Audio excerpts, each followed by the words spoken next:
Selamat berjumpa kembali saudara-saudara yang terkasih di kanal Forum 195, kanal untuk mengasihi, melayani, memuji, dan menyembah Tuhan kita Yesus Kristus. Damai kasih Allah menyertai kita semua. Saudara-saudara dan para sahabat kanal Forum 195 yang terkasih, kita bertemu kembali di season 3 video Tanya Jawab Iman Kristen di episode ke-8 pada bagian kedua, yang mana kita ingin akan melanjutkan pembahasan mengenai halal dan haram. Di episode lalu kita sudah melihat latar belakang penerapan makanan halal dan haram bagi umat Israel, dan sampai saat ini pengaruh ini masih ada. Di abad 18 dan 19, sangat banyak kelompok ajaran agama yang sangat eksklusif muncul di Eropa. Masyarakat kelompok ini secara membabi buta mengikuti ajaran para ustaz Kristen yang sedemikian ekstrimnya mendefinisikan Alkitab.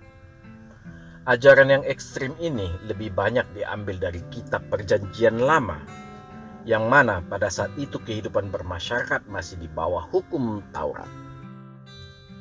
Sekalipun di bawah hukum Taurat, sebenarnya banyak para pemuka agama yang keliru tafsir akan isi kitab suci, Alkitab. Pemahaman rohani yang dimanifestasikan menjadi pemahaman jasmani. Para ustaz di zaman Perjanjian Lama ini banyak diwakili oleh imam-imam Farisi dan Saduki.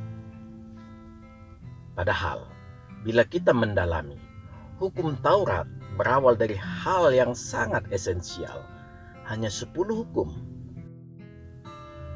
Bila esensi 10 hukum ini diterapkan, dapat dipastikan akan bisa membuat kehidupan manusia berlangsung dengan tentram dan damai.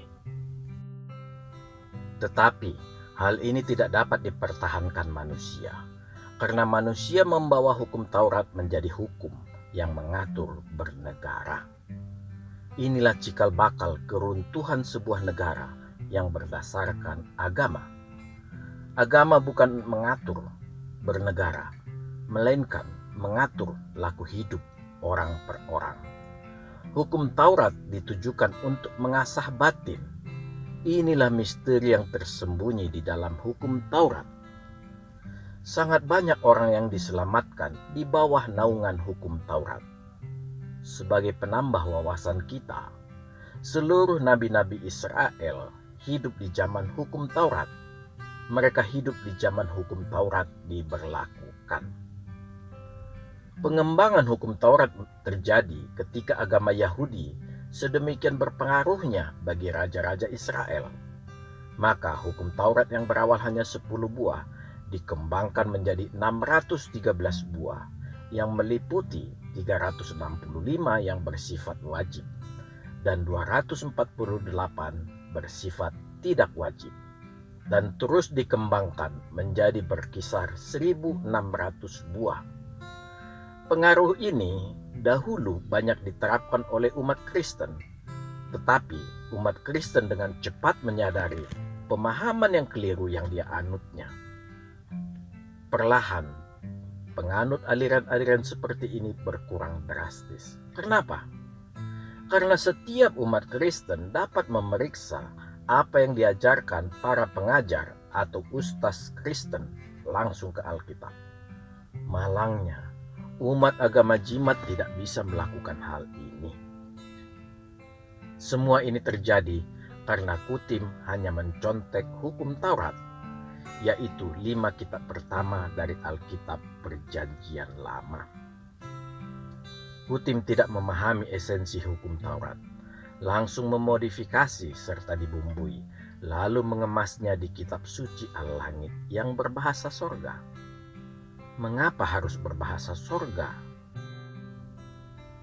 Agar umat tidak banyak bertanya-tanya yang memusingkan Kutim untuk menjawab. Karena umat yang paham bahasa sorga pada zaman Kutim juga sudah banyak mempertanyakan kemiripan isi Al-Langit dengan Alkitab. Mereka mempertanyakan kebenaran sebuah wahyu yang diterima Kutim, sebuah wahyu yang aneh. Ini disebabkan karena, yang pertama, sebuah wahyu harus benar-benar memperlihatkan suatu hal yang baru, bukan malah memiliki kemiripan 75% lebih dengan Alkitab. Yang kedua, membaca Alkitab lebih jelas dibandingkan Al-Langit, yang tidak ada kesinambungannya antara ayat yang satu dengan yang lainnya. Yang ketiga, ajaran moralitas di Alkitab berdasarkan kasih, sangat bertolak belakang dengan Al-Langit yang mengajarkan kenikmatan dunia dan sangat khusus pada pemuasan nafsu seksual yang tidak terbatas. Ketidakmampuan Kutim untuk menjawab tuduhan pengikutnya pada wahyu abal-abal yang diterimanya tidak menyurutkan langkahnya. Secara jujur, kita harus mengakui Kutim berhasil membuat sebuah kitab suci bagi agama Jimat, sekalipun hanya mencontek dari Alkitab. Ditambah keajaiban dengan mengatakan Kutim buta huruf. Ini suatu keajaiban yang dipaksakan. Tidak ada data yang menunjukkan Kutim buta huruf, sekalipun dari Al-Langit. Secara logika juga tidak mungkin Kutim buta huruf. Dia seorang pemimpin dan pedagang dalam usia muda.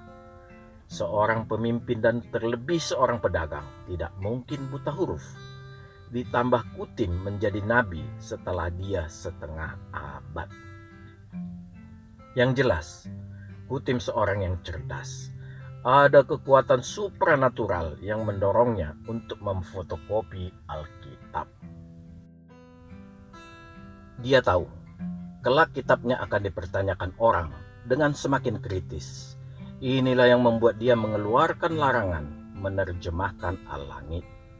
Kutim tidak peduli, umat agama Jimat semakin terpuruk bagaikan robot, dikarenakan Nabi Kutim menulis ke dalam bahasa sorga hasil fotokopinya dari Alkitab. Yang celakanya tidak boleh diterjemahkan. Jadilah umat ini menjadi umat yang linglung. Untuk menjawab tuduhan pada wahyu palsu yang diterimanya, maka pengikutnya meniupkan isu bahwa Alkitab yang sudah dipalsukan karena tidak sesuai dengan Al-Langit. Keberhasilan Kutim membuat kekuatan supranatural yang mendorong Kutim ini bergembira, dikarenakan yang pertama, agama Jimat sudah berdiri dan berlari kencang dengan Kutim sebagai nabi dan Al-Langit kitab sucinya. Yang kedua, Kutim sudah mati, saksi mata langsung dan satu-satunya antara Kutim dan kekuatan supranatural sudah tidak ada lagi. Di samping itu, Kutim tidak perlu berbantahan lagi dan ikut stres melihat peristiwa yang terjadi sekarang ini.